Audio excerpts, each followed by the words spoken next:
Assalamualaikum warahmatullahi wabarakatuh. Perkenalkan, nama saya Belinda Syariana Hairunisa dengan NPM 100703181000 dari Fakultas Teknik, Program Studi Perencanaan Wilayah dan Kota. Pada kesempatan kali ini, saya akan mempresentasikan hasil penelitian tugas akhir saya dengan judul Kajian Kerentanan Bencana Longsor yang ditimbulkan oleh alih fungsi lahan dengan studi kasus Kecamatan Lembang, Kabupaten Bandung Barat, di bawah bimbingan Ibu Cusarini Cabit, IRMN Stud. Untuk outline-nya sendiri, yang pertama ada pendahuluan, lalu tinjauan pustaka, daerah penelitian, hasil analisis dan pembahasan, dan yang terakhir ada kesimpulan dan rekomendasi. Yang pertama, pendahuluan. Untuk latar belakangnya sendiri, yaitu peningkatan bisnis komersil, lalu ada potensi bencana longsor di Kecamatan Lembang akibat alih fungsi lahan, dan yang terakhir, daerah penelitian berada pada elevasi 1312 mdpl sampai 2084 mdpl dengan curah hujan 1500 sampai 4000 mm per tahun. Untuk rumusan masalahnya sendiri, itu bagaimana kerentanan bencana longsor yang terjadi akibat dari alih fungsi lahan di Kecamatan Lembang, Kabupaten Bandung Barat, dengan tujuan menentukan tingkat kerawanan dan menentukan tingkat kerentanan bencana longsor akibat alih fungsi lahan, dengan sasaran menganalisis kerawanan dan menganalisis kerentanan bencana longsor akibat alih fungsi lahan. Lalu, selanjutnya ada kerangka berpikir yang berasal dari isu permasalahan, rumusan masalah, tujuan, kebijakan, dan teori, lalu metode pengumpulan data, selanjutnya metode analisis data, dan menghasilkan tingkat kerawanan dan tingkat kerentanan bencana longsor yang ditimbulkan oleh alih fungsi lahan. Selanjutnya untuk ruang lingkup wilayah, untuk batas wilayah Kecamatan Lembang, sebelah utara itu ada Kabupaten Subang, sebelah selatan Kabupaten Bandung dan Kota Bandung, sebelah barat ada Kecamatan Parongpong, dan sebelah timur ada Kabupaten Sumedang. Selanjutnya ada tinjauan pustaka. Di sini ada beberapa studi literatur yang telah dikaji untuk penelitian kali ini. Selanjutnya di sini ada ilustrasi dari proses longsoran tanah. Lalu yang ketiga di sini masuk ke daerah penelitian. Berikut peta lokasi dari batas administrasi Kecamatan Lembang. Lalu ada peta geologi Kecamatan Lembang. Lalu ada peta persen lereng Kecamatan Lembang. Lalu selanjutnya ada peta sulum tanah Kecamatan Lembang. Lalu masuk ke hasil analisis dan pembahasan. Yang pertama ada analisis laju alih fungsi lahan. Berikut ada peta rencana pola ruang wilayah Kecamatan Lembang tahun 2009 sampai 2029. Selanjutnya ada peta tata guna lahan Kecamatan Lembang tahun 2011.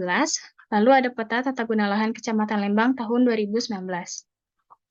Lalu di sini ada tabel selisih dari luas penggunaan lahan Kecamatan Lembang pada tahun 2011 dan tahun 2019, di mana terdapat penambahan penggunaan lahan permukiman dengan selisih 2.527 hektar. Selanjutnya ada analisis tingkat kerawanan longsor dengan parameter kemiringan, kedalaman solum, penggunaan lahan, curah hujan, dan yang terakhir jenis batuan. Lalu di sini ada tabel scoring. Selanjutnya di sini ada peta kerawanan longsor di Kecamatan Lembang. Dan berikut peta overlay dari tata guna lahan dengan kerawanan longsor. Dan yang terakhir ada analisis kerentanan longsor. Untuk indeks bahaya longsor di Kecamatan Lembang yaitu sedang.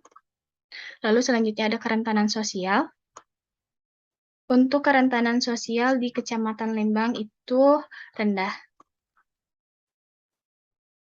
Selanjutnya di sini ada peta indeks kerentanan sosial. Selanjutnya ada kerentanan fisik. Untuk kerentanan fisik di Kecamatan Lembang, kelas kerentanannya itu rendah. Lalu berikut ada peta indeks kerentanan fisik. Lalu yang ketiga ada kerentanan ekonomi. Untuk kerentanan ekonomi di Kecamatan Lembang itu rendah. Berikut peta indeks kerentanan ekonomi. Dan yang terakhir ada kerentanan lingkungan. Untuk kerentanan lingkungan di Kecamatan Lembang sendiri itu rendah. Dan berikut ada peta indeks kerentanan lingkungan. Lalu di sini ada internalisasi nilai keislaman yang bersumber dari Quran Surat Asy-Syura ayat 30. Lalu masuk ke bagian terakhir yaitu kesimpulan dan rekomendasi. Untuk kesimpulannya, yang pertama, laju penggunaan lahan yang terjadi di Kecamatan Lembang tertinggi terdapat di penggunaan lahan permukiman dari tahun 2011 ke tahun 2019, mengalami peningkatan seluas 2.527 hektar. Lalu, kerentanan bencana longsor yang terdapat di Kecamatan Lembang mengacu pada 4 indeks, diantaranya indeks kerentanan sosial, fisik, ekonomi, dan lingkungan. Keempatnya menunjukkan bahwa kerentanan bencana longsor yang didapatkan adalah kerentanan rendah yang diambil dari luasan dominan kelas bahaya setiap parameternya. Untuk rekomendasinya sendiri yaitu melakukan pengontrolan secara rutin dan diawasi agar alih fungsi lahan di Kecamatan Lembang dapat terkontrol sehingga dapat mengurangi dampak bencana longsor yang ditimbulkan. Selain itu, dalam merencanakan penggunaan lahan yang berkelanjutan mengacu pada 5 aspek yaitu sosial, budaya, lingkungan, ekonomi, dan juga pemerintahan. Lalu di sini ada beberapa lampiran dari hasil analisis dan hasil survei. Berikut yang dapat saya sampaikan. Wabillahi taufiq wal hidayah. Wassalamualaikum warahmatullahi wabarakatuh.